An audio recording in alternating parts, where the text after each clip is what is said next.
Nitong hapon nga, pumunta nga kami dito sa kapatid nga ni tatay para yayain nga sila pumunta nga ng baryo kasi manonood nga kami ng program.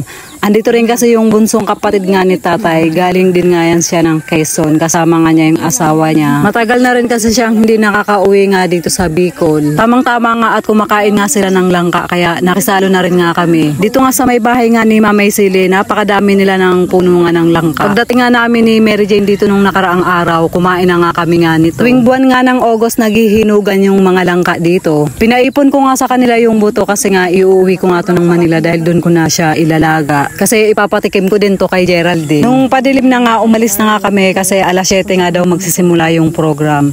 Then sila Papay Amon at saka si Mamay Edith, hindi na rin sila sumama. Madilim na din kasi at saka galing na din sila nung umaga nga doon para nga makipagkwentuhan din sa iba pa nga nilang kapatid na nakatira nga sa baryo. Pagdating naman namin dito sa may covered court, naghanap nga kami ng mapupwestuhan. Dito nga kami sa unahan na upo. May pa-contest din kasi yung mga bata nga dito at yun nga yung panonoorin nga namin. Karamihan nga ng kasari nga dito mga bata, yung mga kapitbahay nga doon ni nanay. Nagsimula na nga ang pa-contest nga nila.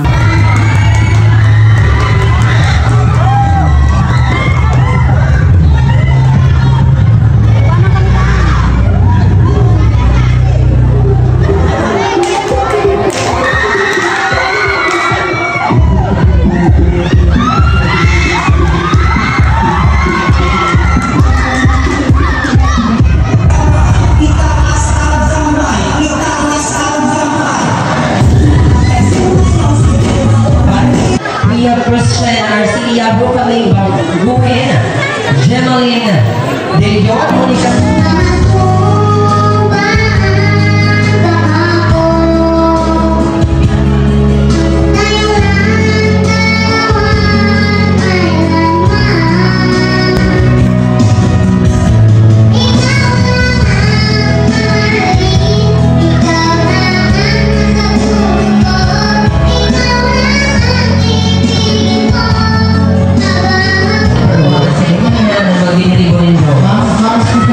Yes, po. Ako masabi ka, cellphone ka, 27.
Ano kanta?